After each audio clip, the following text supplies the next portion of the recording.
करने वाले हैं मानव शरीर एवं उसके विभिन्न तंत्र से रिलेटेड जो आरआरबी में प्रीवियस ईयर के क्वेश्चन हैं उनको करने जा रहे हैं। तो बिना टाइम वेस्ट किए स्टार्ट करते हैं आज का अपना न्यू सेशन जो बहुत ही इम्पोर्टेंट रहेगा। तो फर्स्ट हमारा क्वेश्चन है, फेफड़ों से गैसीय विनिमय का स्थल है।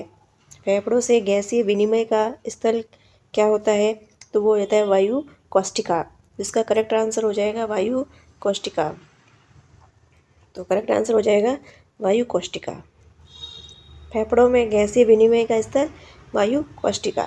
जब रक्त में ऑक्सीजन की सांद्रता में कमी आती है तो श्वास की गति बढ़ जाती है, श्वास गति बढ़ जाती है। श्वसन में ऊर्जा उत्पादित होती है एटीपी के रूप में। मानव फेफड़ों द्वारा छोड़ी गई वायु में कार्बन डाइऑक्साइड का प्रतिशत कितना होता है? तो मानव जो छोड़ता है कार्बन डाइऑक्साइड उसमें उसका प्रतिशत होता है 4.4%। स्तनधारियों में शोषण होता है फुफ्फुस फेफड़ा द्वारा। कीड़ों में गैस विनिमय के लिए वायु नलिकाओं का नेटवर्क क्या है? ट्रैकिया। कीड़ों में गैस विनिमय के लिए वायु नलिकाओं का नेटवर्क जो होता है उसे ट्रैकिया कहा जाता है। नेक्स्ट देखते हैं। नेक्स्ट है परिसंचरण तंत्र एवं हृदय प्रणाली। मानव वैज्ञानिक द्वारा रक्त परिसंचरण तंत्र की खोज की गई थी तो है विलियम हार्वे द्वारा। विलियम हार्वे द्वारा रक्त परिसंचरण तंत्र की खोज की गई थी, विलियम हार्वे। रक्त का पीएच मान 7.4 होता है, ये हल्का क्षारीय होता है। हमारे शरीर में रक्त का दाब होता है वायुमंडलीय दाब से अधिक। प्लीहा को आरबीसी का कब्रिस्तान कहा जाता है, कब्रगाह या कब्रिस्तान कहा जाता है क्योंकि ये मृत आरबीसी का निपटान करती है। लाल रक्त कणिकाएं मुख्यतः बनती है अस्थि मज्जा में। रक्त में लाल रंग निम्न में से किसके कारण होता है? हीमोग्लोबिन के कारण जो हमारा ब्लड है उसका रंग लाल होता है। रक्त शरीर में क्या कार्य करता है? सारे शरीर में ऑक्सीजन पहुंचाता है। मनुष्य का औसत रक्तचाप कितना होता है? 120/80 mm ऑफ Hg। रक्त दाब का मापक यंत्र कौन सा है? स्फिग्मोमेनोमीटर। रक्त समूह की खोज किसने की थी? कार्ल लैंडस्टीनर ने। रक्त परिसंचरण तंत्र की खोज विलियम हार्वे ने और रक्त समूह की खोज कार्ल लैंडस्टीनर ने। मानव रक्तदान के लिए कौन सा रक्त सार्वत्रिक दाता यूनिवर्सल डोनर कहते हैं? तो ओ रक्त समूह वाले को यूनिवर्सल डोनर कहते हैं। वर्ग ए बी रक्त वाला व्यक्ति किसी ऐसे व्यक्ति का रक्त ले सकता है जिसका रक्त का वर्ग वो किसी से नहीं ले सकता है। ए बी वाला जो होता है वो किसी से भी रक्त ले सकता है और ओ वाला किसी को भी दे सकता है। तो ये सर्वग्राही होता है। ए बी रक्त वाला व्यक्ति जो होता है सर्वग्राही होता है, मतलब कोई भी वर्ग का ब्लड ले सकता है। और देने की बात की जाए तो सिर्फ ए बी वर्ग को ही दे सकता है।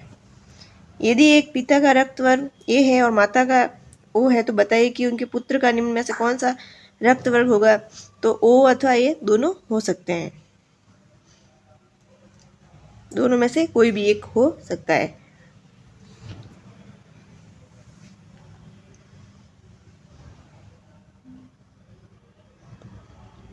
नेक्स्ट है रुधिर आदान के लिए रुधिर वर्ग। अब देखना, जो ए ब्लड ग्रुप वाला जो व्यक्ति है वो किसको दे सकता है? एक तो ए खुद को दे सकता है ए वर्ग वाले को, और एक ए बी जो होता है वो सर्वग्राही होता है, मतलब सबका ले सकता है। तो ए का भी ले सकता है ए बी। और किस वर्ग से रुधिर ग्रहण किया जाता है?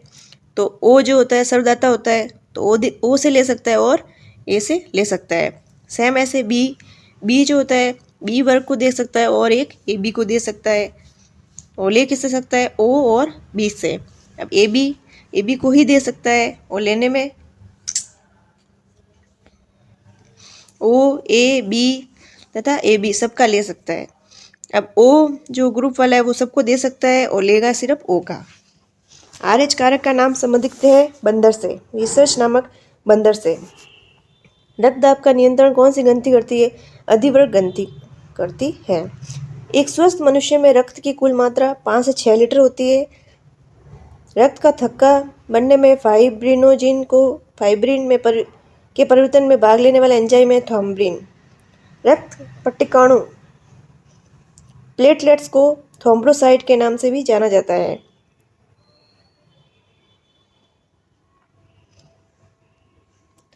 ईसीजी एक प्रकार का चिकित्सीय परीक्षण है जो हृदय स्पंदन को मापता है। एक स्वस्थ व्यक्ति का हृदय 1 मिनट में औसतन 72 बार धड़कता है। हृदय में कितने कक्ष होते हैं? 4 होते हैं। हृदय के दाहिने कक्ष में अवस्थित सिन्योट्रियल नोड हृदय गति को नियंत्रित करता है। इसे प्राकृतिक पेस मेकर भी कहते हैं। जब एक व्यक्ति वृद्ध होते जाता है तो सामान्यतः उसका रक्तदाब बढ़ जाता है। वाल्वों के ठीक से बंद न होने के कारण सूजी हुई नीली नसों को वेरिकाज सीरा कहा जाता है। लाल रक्त कणिकाओं का जीवन काल 120 दिन होता है। श्वेत रक्त कणिकाओं का जीवन काल 12 से 20 दिन होता है। सामान्य मनुष्य के हृदय का वजन 300 ग्राम होता है। हृदय 2 धड़कनों के बीच आराम करता है। नेक्स्ट है, रक्त में हीमोग्लोबिन बनाने के लिए वसा, कैल्शियम तथा आयरन में से क्या आवश्यक है? तो वो है आयरन। हीमोग्लोबिन बनाने के लिए आयरन आवश्यक होता है। एक स्वस्थ मनुष्य में प्रति 100 मिली रक्त से लगभग 12 से 16 ग्राम हीमोग्लोबिन पाया जाता है। वे वाहिका जो रक्त को हृदय से पूरे शरीर के विभिन्न भागों में ले जाती है उसे कहते हैं धमनियां। धमनियों में शुद्ध रक्त होता है। वे रक्त नलिकाएं जो कार्बन डाइऑक्साइड युक्त रक्त को वापस हृदय में ले जाती है उसे बोलते हैं शिराएं। इसमें अशुद्ध रक्त होता है।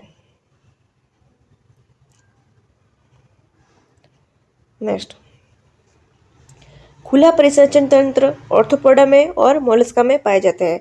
खुला परिसंचरण तंत्र ऑर्थोपोडा और मोलस्का, आपको याद रखना है अच्छे से। ऑर्थोपोडा और मोलस्का में खुला परिसंचरण तंत्र पाया जाता है।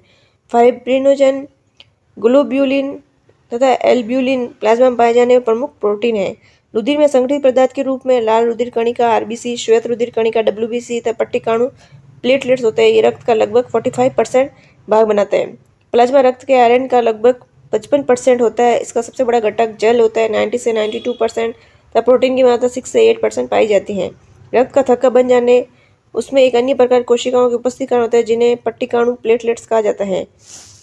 तंत्रिका तंत्र, कशेरुकी रज्जु में से कितनी जोड़ियां तंत्रिका निकलती है? तो 31 जोड़ियां तंत्रिकाएं निकलती है। मनुष्यों में कितनी जोड़ी कपाल तंत्रिकाएं पाई जाती है? मनुष्य में 12 जोड़ी कपाल तंत्रिकाएं पाई जाती हैं। 12 जोड़ी कपाल तंत्रिकाएं, 31 जोड़ी कशेरुकी रज्जु में कशेरुकी रज्जु में से कितनी जोड़ियां तंत्रिका निकलती है? वो है 31। प्रतिवर्ती क्रियाओं का नियंत्रण केंद्र मेरुरज्जु में होता है।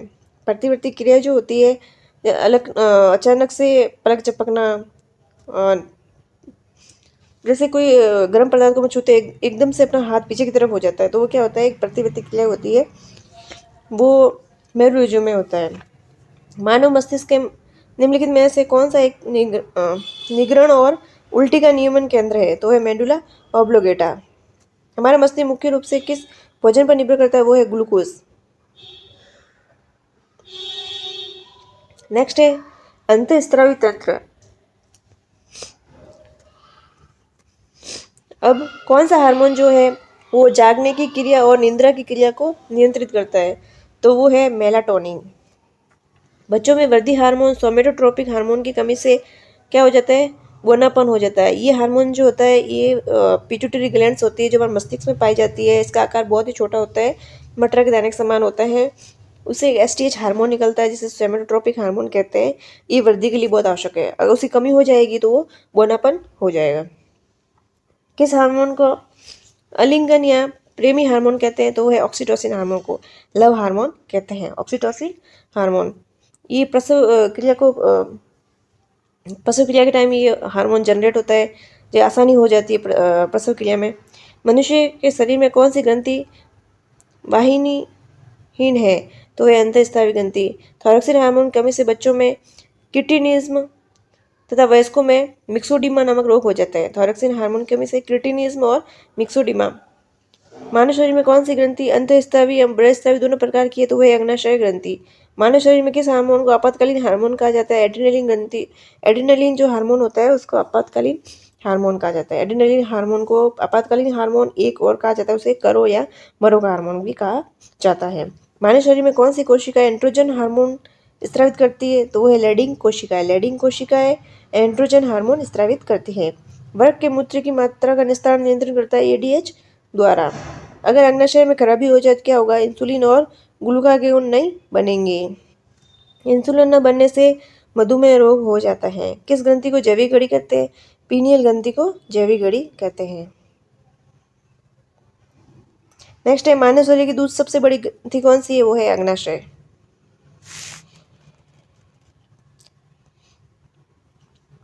नेक्स्ट, मानव हार्मोन इंसुलिन उत्पन्न करता है अग्नाशय में। पुरुष विकास हार्मोन किसे कहते हैं? टेस्टोस्टेरोन हार्मोन को पुरुष विकास हार्मोन कहते हैं। पुरुषों में पाया जाता है टेस्टोस्टेरोन। इंसुलिन में कौन सी धातु मौजूद होती है? जस्ता। इंसुलिन में जस्ता, आपको याद रखना है, इंसुलिन में जस्ता धातु मौजूद होती है। इंसुलिन प्राप्त होता है डहेलिया की जड़ों से। माँ और शिशु के बीच गले लगना या चूमना किस हार्मोन का कारण होता है? वो है ऑक्सीटोसिन। इसे लव हार्मोन भी कहा जाता है। थायरोक्सिन क्या है? एक हार्मोन है। आयोडीन युक्त हार्मोन थायरोक्सिन है, एक अमीनो अम्ल। थायराइड ग्रंथि से थायरोक्सिन स्रावित करने के लिए उत्तेजित करने वाली अंतःस्रावित हार्मोन कौन सा है? वो है TSH।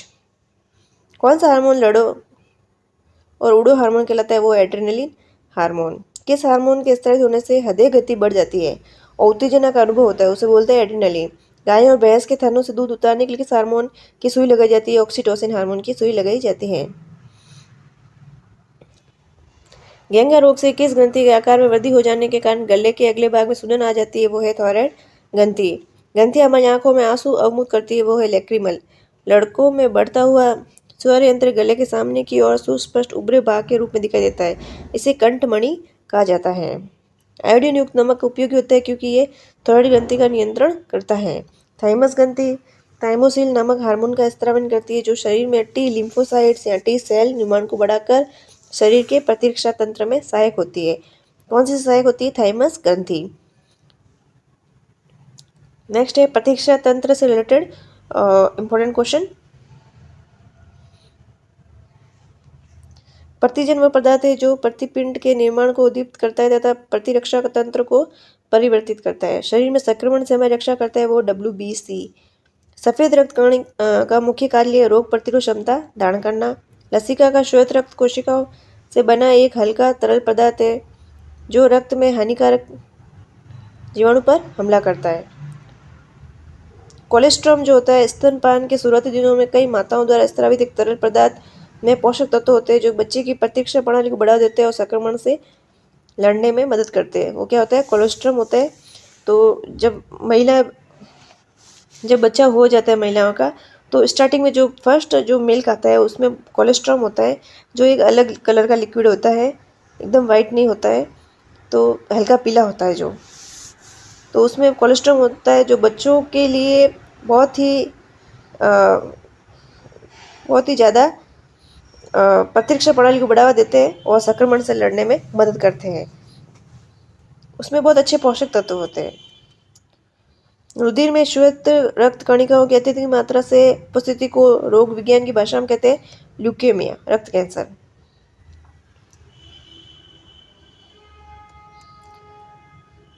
नेक्स्ट है उत्सर्जन तंत्र से संबंधित वर्ग की संरचनात्मक एवं कार्यात्मक इकाई होती है, उसे बोलते हैं नेफ्रॉन।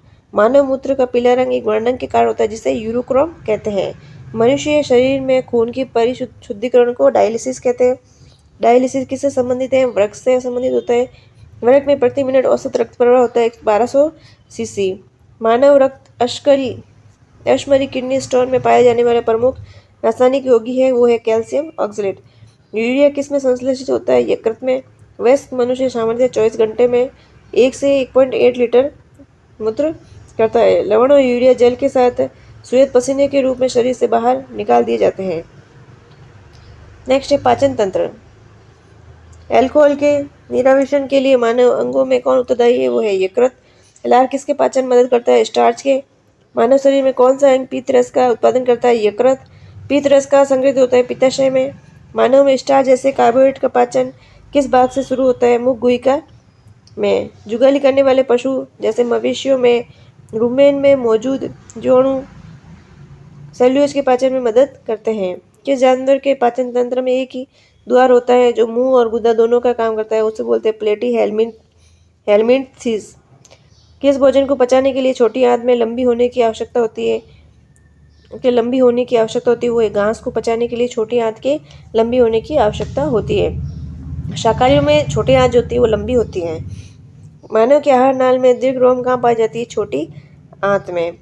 किस प्रकार का कार्बोहाइड्रेट जठरांत पथ GI ट्रैक्ट द्वारा विघटित नहीं किया जा सकता? ऊर्जा प्रदान नहीं करता है, लेकिन शरीर से अपशिष्ट पदार्थ को बाहर निकालने में मदद करता है और आंत्र ट्रैक्ट को स्वस्थ रखता है, वो है फाइबर। जटिल खाद्य पदार्थ किसकी सहायता से सरल पदार्थ में टूट जाते हैं? तो एंजाइम की सहायता से सरल पदार्थ में टूट जाते हैं।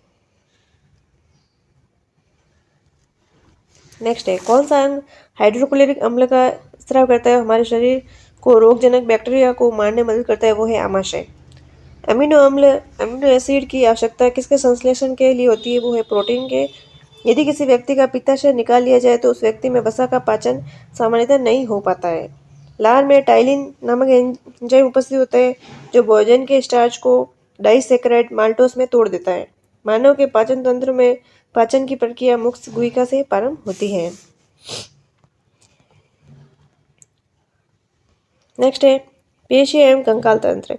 एक बड़ी पेशीय शीट जिसे डायफ्राम कहा जाता है जो वक्षगुहा के सतह का निर्माण करती है। वयस्क मानव में होती है 206 अस्थियां।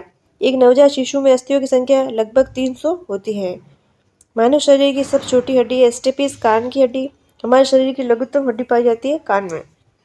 कौन सा लवण मानव हड्डियों में सर्वाधिक मात्रा में पाया जाता है? वो है कैल्शियम फॉस्फेट। मनुष्य के शरीर में पसलियों कितने जुड़े होते हैं? 12। नाखून काटते समय दर्द नहीं होता है क्योंकि नाखून मृत कोशिकाओं के द्रव्य द्वारा बनते हैं जिनमें रक्त संचरण नहीं होता है। बाल किस प्रोटीन बनते हैं? केराटिन। मनुष्य के जीवन काल में कितने दांत 2 बार आते हैं? तो वो है 20 दांत।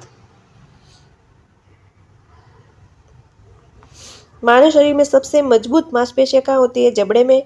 मानव शरीर का सबसे कठोरतम भाग क्या होता है? दांतों का इनेमल परत। दांतों का इनेमल क्या बना होता है? कैल्शियम फॉस्फेट से। मानव शरीर के किस भाग से मेसेटर पेशी स्थित होती है? वो है जबड़ा में। मानव कंधे का जोड़ बॉल और सॉकेट जोड़ का एक उदाहरण है। मनुष्य के हाथ में 27 हड्डियां होती हैं। ऑस्टियोमाइलिसिस अस्थियों में होने वाला दर्द युक्त जीवाणु संक्रमण होता है जो स्टेफिलोकोकस नामक जीवाणु द्वारा होता है।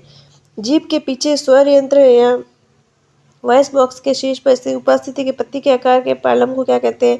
एपिग्लोटिस। नेक्स्ट है जनन तंत्र से रिलेटेड। निषेचन की क्रिया कहाँ होती है? अंडवाहिनी में। सर्टेलो कोशिकाएं किस अंग में पाई जाती है? वृषण में। वृषण में जो होती है नर वृषण में सर्टोली कोशिकाएं पाई जाती है। महिला सेक्स हार्मोन है एस्ट्रोजन। प्रोजेस्टेरोन का स्त्रावण कार्पस लुटियस से होता है। यह हार्मोन गर्भधारण के लिए आवश्यक होता है। तो गर्भधारण के लिए प्रोजेस्टेरोन और सेक्स हार्मोन एस्ट्रोजन। नर में सहायक जनन अंगों जैसे एपिडिडाइमस, शुक्रवाहिनी, सेमिनल वेसिकल, प्रोस्टेट ग्रंथि, यूरिथ्रा आदि के परिवर्धन, परिपक्वन और क्रियाओं का नियमन करते हैं एंड्रोजन हार्मोन। तो आज के लिए इतना ही। मिलते हैं नेक्स्ट वीडियो में ऐसे ही इम्पोर्टेंट क्वेश्चन के साथ।